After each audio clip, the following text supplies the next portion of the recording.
ఎట్టాకేలకు మొత్తానికి హిడ్మ మదర్ దగ్గరికి అయితే రావడం జరిగింది, అమ్మ దగ్గరికి అయితే రావడం జరిగింది. సో ఆమె ఇల్లు అల్లుక్కుంటుంది మనం చూస్తే ఇక్కడ. సో ఇక్కడ అల్లుక్కుంటుంది ఇల్లు.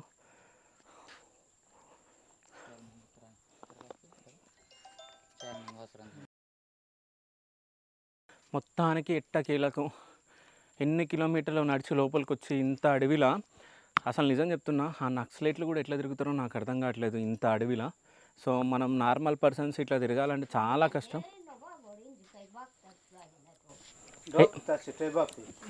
ఏమంటుంది ఫస్ట్ ఎవరు రాలేదంటే అది అప్పుడు మనకు కుదరదు కదా, బతుకున్నప్పుడు అంటే మనకు కుదరదు కదా, అస్కి కుదరదు కదా.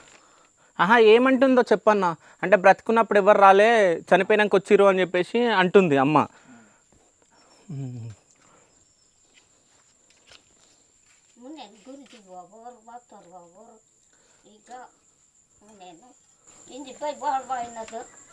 ముందు బతుకున్నప్పుడు ఎవరు రాలేదు, ఇప్పుడు ఎందుకు వస్తున్నారు అంటుంది.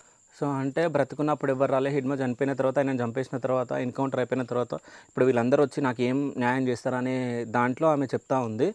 సో అమ్మ సో అమ్మతో మనం ఇంటర్వ్యూ చేద్దాం ఇప్పుడు.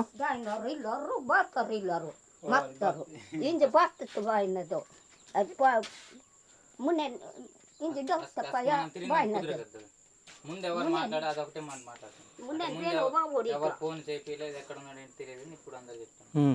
అమ్మ అంటే ఇప్పటి వరకు ఏమి, సో అంటే ఇప్పటి వరకు అంటే బ్రతుకున్నప్పుడు ఎక్కడున్నాడు ఏమున్నాడు అని ఎవరు ఆచూకేయలేరు, కానీ చనిపోయిన తర్వాత ఇప్పుడు ఎందుకు వచ్చి మాట్లాడుతున్నారు నాతో అని చెప్పేసి ఆమె బాధపడుతుంది. సో అంటే ఆమెను కూల్ చేసి మాట్లాడడానికి ప్రయత్నిస్తా.